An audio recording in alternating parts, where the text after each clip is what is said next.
All right. Good morning, everyone, and welcome to the Mary Rattan Foundation weekly webinar series. Today's series is going to be um, Diet is a Dirty Word. Amy Keller will be presenting for us today.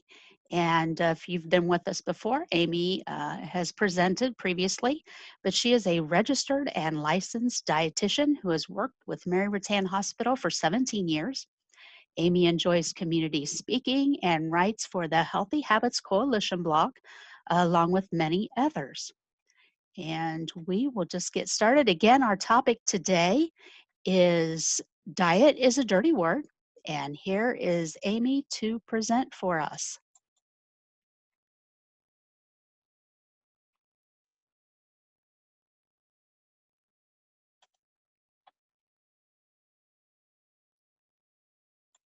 Hello everybody, welcome to today's webinar. My name is Amy Keller and I'm a dietitian at Mary Rattan Hospital. Today I thought I might talk about what has been on my mind and maybe what's on your mind, weight gain during COVID stay-at-home orders. So first of all, we're going to talk about whether weight gain is really a concern during this time, some of the reasons that you might be struggling with eating on a different schedule, emotional eating, and then some tips to help get you through. So first of all, I thought it might be interesting to look at some research about weight gain during COVID. So you might feel like everyone is gaining that quarantine 15 that everyone seems to be worried about, but I'm not sure really that's based in fact. In fact, there was a consumer electronics company that did a study based on data that they gathered from their users, from their Fitbit or those types of devices that people wear on their wrists. So in the US, only 37% of people have reported gaining more than a pound during COVID. And in fact, the US of average weight gain is only a quarter of a pound. Other countries have pretty similar data to us as well. Activity has not dropped as much as you would think it would. I think this probably depends a little bit on where you live. Of course, in New York City or some of the larger cities where people walk, for daily commuting, certainly steps have dropped a lot. But in Ohio, for example, there's actually been a 6% increase in steps. Hiking actually has increased by 34% throughout the United States, which is very exciting. We know that YouTube yoga video usage is at an all-time high. And anecdotally, in our family, we've noticed that we tried to order a bike tire a few weeks ago, and we went to the bike shop and were told that they've actually never been so busy. And so you might notice that if you're out in your neighborhood. I've seen in our neighborhood more people walking their dogs than ever. We went out and did some biking on a trail and it was just packed. Which is really exciting because, again, that means people are getting more active and staying more active. We know that sleep is affected.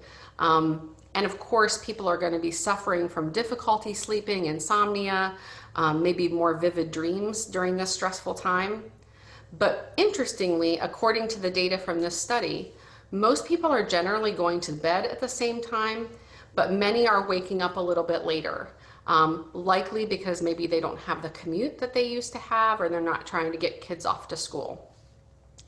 Does home cooking help? According to this study, this can help with eating habits, but this is probably unevenly distributed amongst the population. So there may be families that are struggling just to get anything on the table, particularly if there has been job loss. And then there are families that can get groceries delivered to their doorstep. So I think that home cooking may be different amongst the population. Many people are grocery shopping less frequently, and most people are using more shelf-stable items. But I think people assume that's an unhealthier choice, and it really isn't. Grabbing a bag of pasta and a can of beans and putting a little cheese with that, and then a vegetable, again, you've got a really nice balanced meal. So what are some of the issues that are leading people maybe to feel like they're eating more than usual? So I actually did a brief survey on my social media, and I got some really interesting responses, and I kind of took keywords from everybody's responses. So you might recognize yourself in some of these. Stress eating, that's maybe the #1 thing people identified as a trigger for eating more than usual. And I think people can respond to stress in different ways. In fact, I had a couple of responses where people said they were eating less than usual. And I think people kind of tend to fall in one of two camps with that. They say, they eat more than usual, or if they're really stressed out, they don't eat at all. Boredom was another thing. And again, we're all home more than usual. All the activities have been canceled. We were looking at our April calendar a few weeks ago, and there was nothing on it. I'm sure your calendar looked similar. And we're home more, food's within easy reach. We're going to talk about that in a second. And so boredom can really lead to more snacking than usual. Onto that food within easy reach. If I'm at work to get food, I have to either go to the cafeteria or walk at least some to go get it. But if I'm at home, food's right here in the kitchen. It's right here in the cabinets. And you might be experiencing that as well. Reward and comfort. And again, I think this goes along with stress. I think getting to the end of the day sometimes during this period, particularly if you have kids, you're trying to do schooling. We're here trying to finish up schooling this week. So there's a lot of sort of backlogged assignments that we're trying to get through. Can be a really stressful time. And so sometimes you get to the end of that day and you're like, oh, now I can, reward myself with something to eat. And maybe you didn't do that before. The weather. And I have to say it's beautiful here today, but that's not certainly been the case during this entire stay-at-home order. In fact, it feels like it's been a really cold spring with lots of rain and maybe some fog. I saw a description that it was like a weighted blanket that's been over kind of the state during this time, and I think that's really true. So weather is difficult. If it's, it's kind of nice to get out if the weather's beautiful, but it's hard to get motivated if it's not. The loss of schedule and structure. And just like that empty calendar, the loss of schedule and structure is really difficult for a lot of people. Again, example from my own life, I'm very structured at work. I have a morning routine, I have a lunch break, I have an afternoon sort of routine that I go through. And when I'm at home, or maybe when you're at home, you just don't have that structure anymore. You don't have that schedule anymore. And so I think that can really contribute to eating more than we intend to. The loss of an exercise location, and I had several respondents kind of cite this. The CrossFit gyms are closed. The yoga studios are closed. Just the regular gyms are closed, and people, are used to working out in groups. They're used to being together to work out. One of the respondents, cited that his CrossFit team was really inspiring to him, and now that he doesn't have them anymore, it's been extremely difficult for him to even get his shoes on and go even for a walk. So I think that loss of exercise location has really impacted our health. Motivation issues. And again, I think that's difficult for many reasons. Maybe it's the weather to get out to exercise. Maybe it's the motivation to get up and prepare a meal when maybe snacking seems easier. So motivation can really play a part. And then that plan or pressure to come out thin after quarantine. And we're going to talk about that more in depth in the next segment. But I think there's a lot of pressure on us to use this time wisely and come out better than we were before. And I think that's a really dangerous precedent for us to set for ourselves. And it's a lot of pressure. Right now, our job is just to survive, hopefully stay employed, be able to take care of our kids, be able to prepare meals. And the pressure to come out 20 pounds thinner or, in the best shape of your life, I think is something that we need to maybe pull back on a little bit. So we'll talk about that more in depth in the next segment. Of course, not all the comments were negative. Many people that responded to my kind of informal survey talked about having the opportunity to spend more time with family, cook more, maybe even prepare items that they didn't normally prepare, try some new recipes, get more creative in the kitchen. So again, I don't think it all has to be a negative during this time.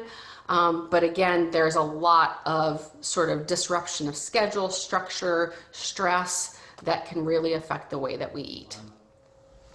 So let's talk about why things can be so difficult right now. So we've kind of talked about maybe some of the things that people are experiencing, but especially during this time, sometimes there's a tendency to want to put things in our control. And I'm not sure I've ever experienced a time in my life, and maybe you haven't either, where I have felt less in control of things. All the businesses are shutting down. Schools are out. We don't know even what next year's going to look like with schools. So that loss of control sometimes can lead to some sort of destructive behaviors around eating. For many, and including myself, occasionally, sometimes when I feel out of control in life, the one thing I tend to focus on is what I'm eating. And maybe you do this as well. I might not be able to sort of control what happens around me, but I can control what I do or do not put on my plate. The other thing is that people who have a history of disordered eating or extensive dieting, these behaviors sort of thrive in this time of isolation and change. Many of us might be home alone. Many of us have maybe more food in the house than we're used to. Some of us have less food in the house than we're used to. Our routines are really disrupted. Some of us miss eating with our coworkers. Some of us miss eating with our friends and family. Eating, I think people forget, isn't just for nourishment. It's for nourishment of the brain and the soul. It's not just for body. So many of our routines, and you've probably experienced this, I've seen many sort of birthday parties done in isolation, and it makes me sad because people are not able to socialize like they normally do. And then the other thing is our society pushes that diet culture. And again, like I said, we're talking about coming out thin after quarantine or coming out in great shape. That system of beliefs, diet culture is sort of defined as that system of beliefs where thinness is above all else. That pursuit of thinness is what we should all be working towards. And it's everywhere. It's insidious. Just scroll through your social media and you're going to see it. Read any article that are, in the major news outlets talking about not only surviving COVID, but coming out thin at the end. And again, it's really kind of maybe not where we want to be putting our focus at this time. Again, like I said, there's a lot of pressure to use this time wisely, to lose weight, to get in shape, and of course, avoid gaining weight at all costs. So be cautious about diet culture in disguise. And you might even think, well, I'm not looking at diet culture on my Instagram. I'm looking at clean eating or, Whole30 or all of those diets that sort of sneak up on us and we don't really know or think about them necessarily as diet. We think about them as lifestyle change. And I think, again, that can be really tricky during this time. So if you are evaluating, is this diet culture? Ask yourself some questions. Do we label foods good or bad? Do we label a day as I was good or I was bad? Do you have cheat days or cheat meals where you can eat whatever you want regardless of how hungry or full you are? Once you eat something that's off your diet, do you think, well, I blew it and I might as well eat no matter what I want? Do you believe that weight loss is the sole determinant of health? And again, I think I can't stress that as enough as a dietitian, that weight loss is really difficult. It's super difficult to maintain, especially in the long term. And so I tend to not focus on it as the sole determinant of health. Really, our behaviors have much more to do with our health than any number does. The other thing is this time can be really triggering, especially again, if you have a history of disordered eating or a history of that sort of extensive dieting, lifelong kind of yo-yo dieting. So how can you allow yourself more space and more compassion? So the first thing is to not fill your schedule 24/7. I know, again, we're under pressure to sort everything in our homes and, get through, all sorts of different projects during this time. But if you sort of fill every minute of your day, that distracts you from being able to feel. And I think that's really important. Create space in your day for rest and reflection so you don't kind of feel burnt out at the end of this. Feed your body and your soul during this time. So because we're home more than normal, you might just feel hungrier than normal. And I think that's totally fine to feel. I think we need to respect that hunger. Quarantine baking, and I've seen lots of people baking lots of things maybe they never did before, is 100% normal. And I think it kind of could even be healthy. If you're baking your grandmother's banana bread, it might just be that you have old bananas around that you need to use and you don't want to waste them, but it also might be a way to connect with her, especially if you're not able to see her at this time. So again, I think baking is a totally normal reaction to this kind of stressful time. Set those boundaries and let go of what you think is perfect.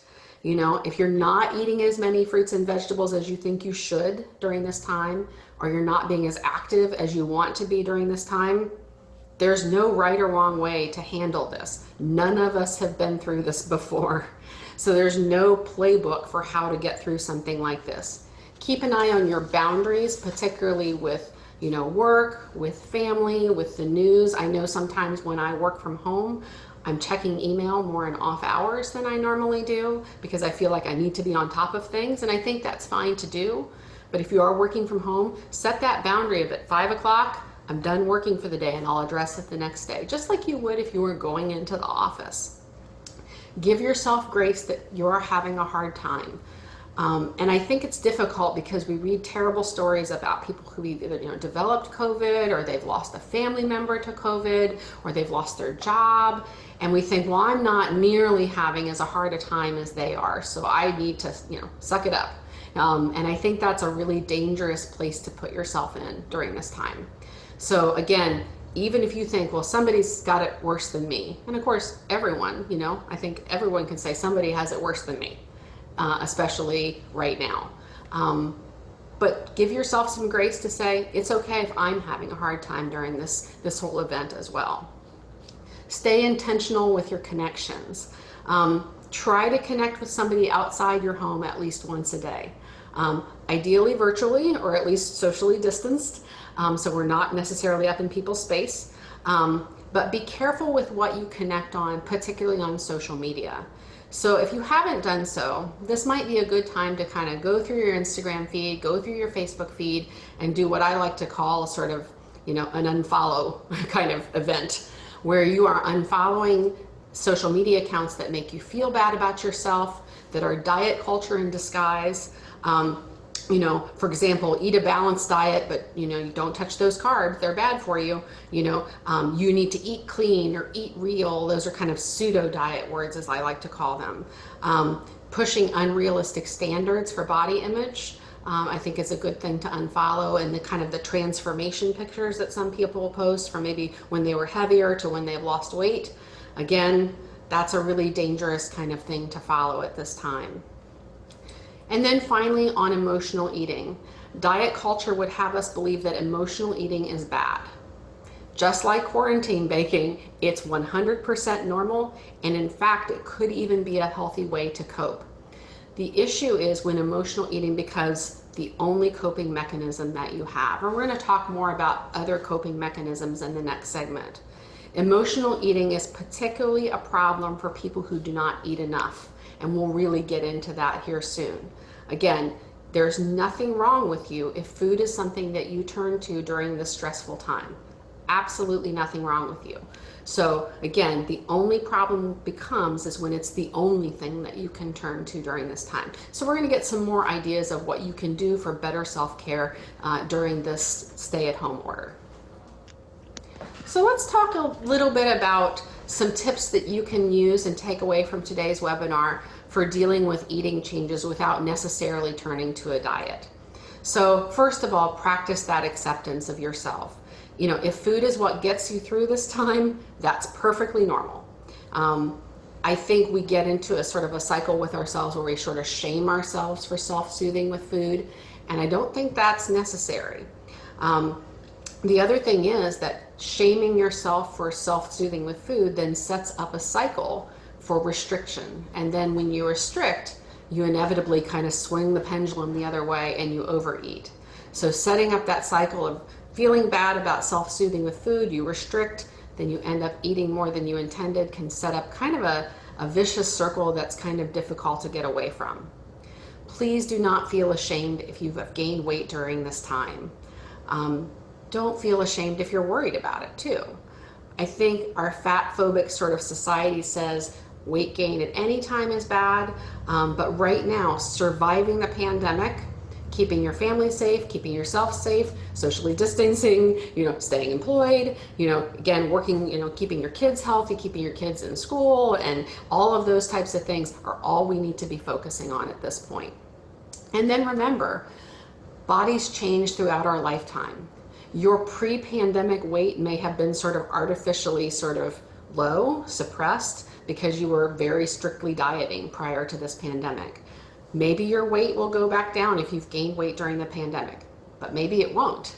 Again, maybe this is the point of your body where you're that sort of set point where your body is the happiest. The second thing, and we talked a little bit about this in the previous section, is to make sure that you are eating enough. Not eating enough, and I cannot stress this enough, is the number one trigger for emotional eating. I really feel very strongly that you're setting yourself up for emotional eating if you are restricting your food throughout the day for whatever reason. You do not need to reduce the amount that you eat just because you are home. You do not need to reduce the amount you eat because you don't have your CrossFit gym to go to. This will eventually backfire on you.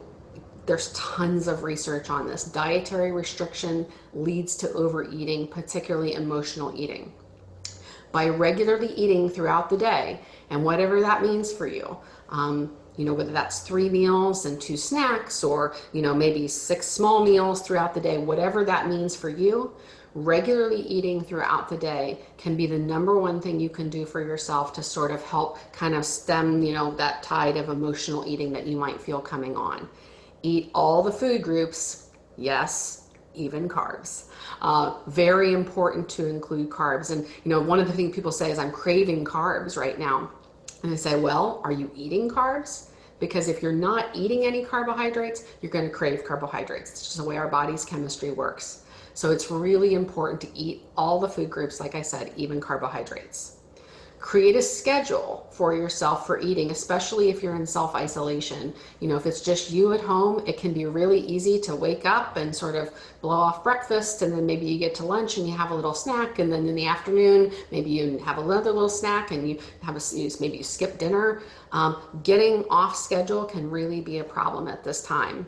So again, set that schedule for yourself. Don't miss breakfast, and I know there's been lots of controversy on whether breakfast is all that important, but I really feel strongly that getting yourself up, kind of being on that routine, having breakfast can set yourself up for more success throughout the day. Deprivation really sets us up for failure. So making sure that, again, you're staying on a schedule, eating all the food groups, again, is the most helpful thing you can do at this time. The other thing is to avoid the temptation of labeling foods as bad or good during this time, or healthy or unhealthy. All foods fit onto a healthy plate, believe it or not. And to be fair, it's not fair to say that ice cream and broccoli are nutritionally equivalent. They're not. Broccoli is much more nutritionally dense, but there's nothing in ice cream that has no nutritional value. It has calcium, it has protein, but it also has sort of enjoyment factor that maybe other foods don't have. So again, there's no reason to say that broccoli is on a pedestal and ice cream is an unhealthy, bad food that I should restrict. Give yourself unconditional permission to eat all foods. And this is really tough for people, especially who have dieted their whole lives, because one of the things that diets do to you is take away foods. It's just the way it works. So what we find is that when you give yourself unconditional permission to eat all foods, they just become food. And they're not really on a pedestal, they're not something that we're restricting, and they're something we can enjoy, maybe throughout without feeling guilty. And so instead of labeling foods good or bad during this time, I challenge you to sort of what I have read about this concept of food neutrality. Again, still, instead of putting foods on that pedestal or labeling them good or healthy, kind of just talk about food as food. Again, like I said, it doesn't mean all foods are nutritionally equal. That's not the case at all. Or that it's fine to only eat ice cream and never eat broccoli. We want all foods to fit on the healthy plate. So I think it's really super important to kind of think about food has nutritional value. And if you're thinking, well, cake doesn't have nutritional value, I challenge you to think again. It has carbohydrates, which are energy, and it also has pleasure, which is not necessarily, we think about physical reasons for eating, but there are emotional and sort of pleasure principles with eating as well. And sometimes those sweets and desserts can fit into that category. Expand your coping strategies. If eating has become your only coping tool, and maybe that was pre-pandemic, but maybe that's what's kind of set yourself up for it during this pandemic, add more tools to the toolbox. So find other activities that can help you deal with stress. I'm a big fan of jigsaw puzzles. For anybody who follows me on social media, you know that. But journaling, painting, calling friends or family, keeping up that social connection, doing a yoga video, doing just even some basic deep breathing throughout the day can really help you deal with stress. And then again, have self-compassion. And we're going to talk about that more in depth here in the next section. But beating yourself up for emotional eating or what you would consider overeating during this time is not productive. It does nothing to help you. So if you restricted and then you overeat or even binge, how would you explain that to a small child? How would you explain that to a friend? Would you beat them up? Probably not. You would give them grace, give them compassion, say it's okay, get back on it tomorrow. Same thing for you. So give yourself that grace and compassion. Resist the urge to compensate. So again, when you lose your CrossFit gym, when you lose your place to go exercise, there can be a real temptation to cut back on food to compensate for that. It can be really difficult also when people are sort of talking about their exercise routines on social media to not feel the pressure to overly compensate for being home and having, more food than usual. And then finally, practice self-care. Now more than ever, it is important to nourish your body and your brain. Take this time, and I think I've said this already, to slow down and rest. Like I said, enjoy that empty calendar for a few weeks. I know it kind of is a little depressing too to see an empty calendar, but kind of take this opportunity to sort of reset, to rest. If you've been somebody who's too busy to take a nap during the day and you feel like taking a nap, take a nap. I think that's a really healthy coping skill. Again, be gentle with yourself during this time. So let's talk a little bit about, again, self-compassion. And I'm going to spend a little bit more time on this, and then we're going to do an activity that I hope we can do together during this webinar. So the first part is self-kindness. So treating ourselves, again, the way we would treat a small child or a friend, not beating ourselves up internally when things don't go right. Dieting is a pretty perfect example of the opposite of self-kindness, because really it's the only industry that when it fails, it's your fault. It's not the diet's fault, it's your fault. So I really think that's sort of an unfortunate thing that dieting does to us. It makes us feel like when we aren't successful, we have failed. The other thing to remember is that everybody has weird stuff going on right now. And even those people that you scroll on social media and you see that you feel like they're nailing it. Again, this is one of those things where everyone is struggling right now. Everyone has weird things going on with food.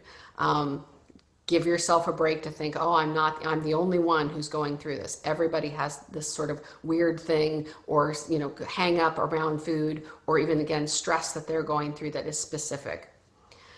Self-compassion can, again, help us, we feel less isolated if we're having pain or if we're having emotional eating. Again, remembering everybody is struggling. The other thing to remember is that often food becomes something where people often numb out with it. And they feel like, if they can just eat more, they can kind of get rid of those uncomfortable emotions. Emotional eating is often a symptom of other things that are going on. It can be, again, a symptom of you're not eating enough, but sometimes it can be a symptom of other things that are going on in your life. So be really careful to not over-identify emotions and then turn them on yourself. So, instead of, this is a disappointment or this didn't go well, to say, not say to yourself, I'm a disappointment or I'm a failure. Again, some of those things that really is easy to turn internal. So again, giving yourself some grace to say, yeah, it's terrible right now. Our graduation was canceled, but not turn that feeling internal as well. And then why should you practice more self-compassion? And like I said, we're going to do a little exercise here together. Research shows that it works to help with our body image and also can help with emotional eating. So a recent review found that people that practice self-compassion exercises at the end of just 3 weeks had a better body image, had reduced body dissatisfaction, shame, and self-worth based on how they looked. So again, I think this is really helpful. It also can help with reducing guilt and maybe even preventing overeating. So there is a particular Buddhist parable, and actually I pulled this information about this parable from Dr. Laura Thomas's book, and I think she has a really good insight on this type of story. So the parable goes something like this. When you get struck by an arrow, do you then shoot another arrow into yourself? And I can't think of any other time in my life, and maybe you can feel the same way, where I feel like we've all been struck by an arrow. And again, see the last 6 weeks of how everybody's lives have changed. So that's going to happen. Life's going to happen. If it wasn't COVID, it might be something else. So suffering is that is going to happen in life. How do you respond to that? Do you shoot a second arrow into yourself? So again, life happens. How do we respond to it? So I want to give you an example of that. So let's say you've been working from home, you've been quite busy, you're missing breakfast, you're missing lunch, you don't have a structure to your meals, maybe you're just sort of snacking throughout the day, maybe you're not even snacking, maybe you're just getting to the end of the day without eating anything. And so maybe you get to the end of the day, it's been a long day, maybe it's been stressful, you've been in the office or at work, you come home, it's 8 o'clock at night, you pop a pizza into the oven, and before you know it, you sit down, you eat the entire thing. Well, that's the first arrow.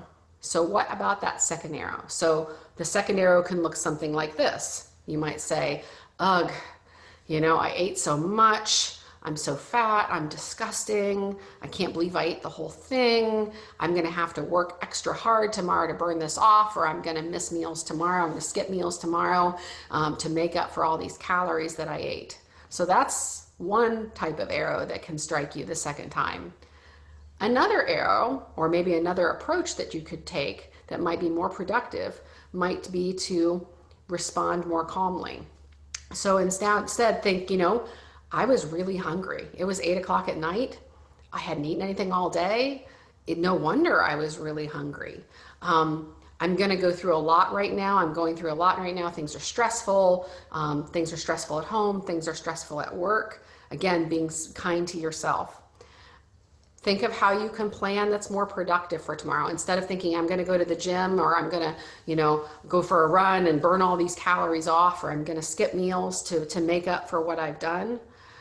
Think about maybe more productive ways that you can handle it and say, okay, I missed breakfast, I missed lunch. Maybe tomorrow I can set up a time to have breakfast, or lunch I can take a reasonable lunch break, or even maybe I can set up a snack in the afternoon. So by dinner time rolling around, I'm not quite so hungry. The other thing to remind yourself is that everybody's going through this. So again, that sort of giving yourself some grace and say, everyone is dealing with emotional eating right now. Everyone is dealing with stress eating. So let's do a little exercise together. And again, this is from Dr. Laura Thomas's book, and it's called a self-compassion break.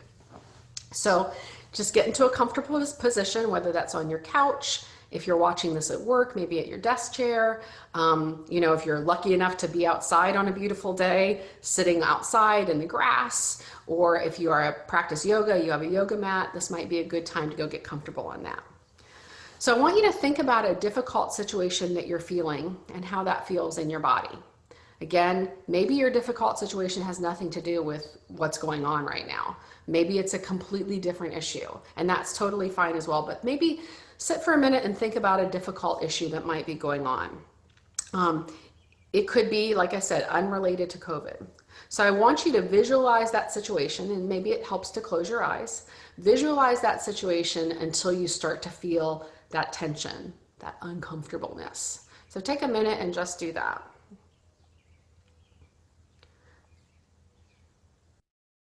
So then I want you to say to yourself, this is a moment that's really difficult.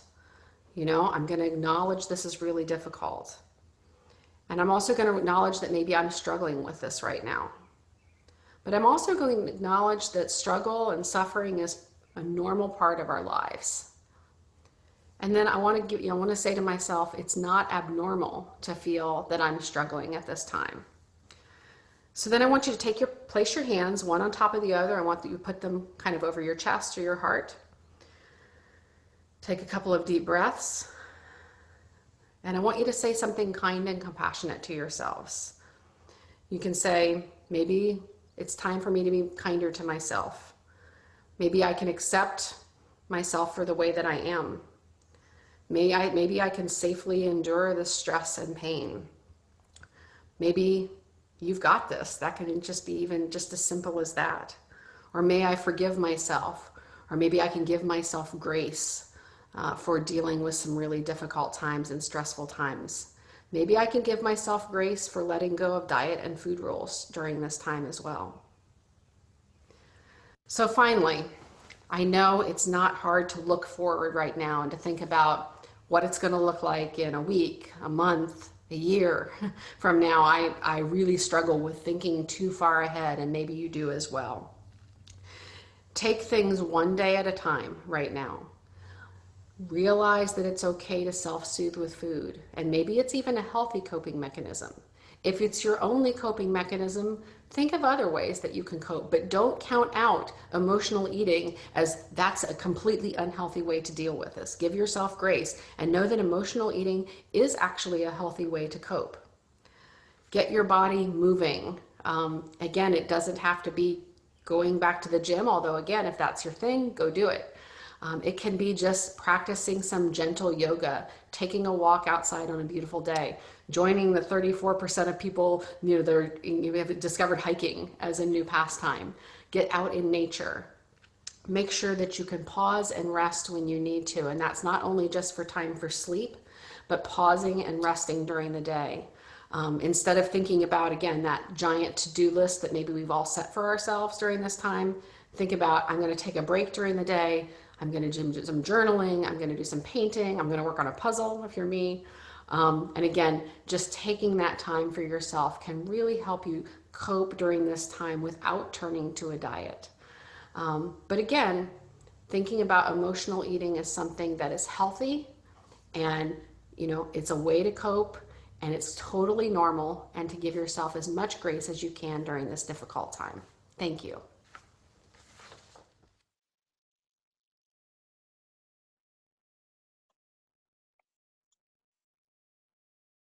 All right, that was Amy Keller presenting on Diet is a Dirty Word. I think she did a fantastic job. I certainly learned a lot of new things with that. And here are a few takeaways that Amy wanted to make sure that we shared. One, there are many factors in play during a stressful time, such as COVID, that can affect our eating. Diet culture is sneaky and can hide under words such as clean eating. So watch out for this, as it's counterproductive to your health. Emotional eating is very normal and can even be a healthy way of coping. It only becomes an issue if it's the only way of coping. Establishing a schedule for eating and not restricting helps reduce overeating. Practice food neutrality whenever you can. Be kind to yourself and show as much compassion to yourself as you would a friend. And what a great way to end our segment today. Be kind to yourself and be kind to others. Next week, we are going to hear from Megan Arbogast. Megan is a certified nurse practitioner. She's double boarded in adult critical care and psychiatry. She works here with us at Mary Rattan Hospital, and she's going to present resilience in children, why it matters, and how you can help. So be sure to tune in next week. We'll be getting the link out. Actually, I believe it's already out on our Facebook page if you want to go ahead and sign up for Megan's segment next week, May 26th at 10 a.m. And until then, stay safe and stay healthy.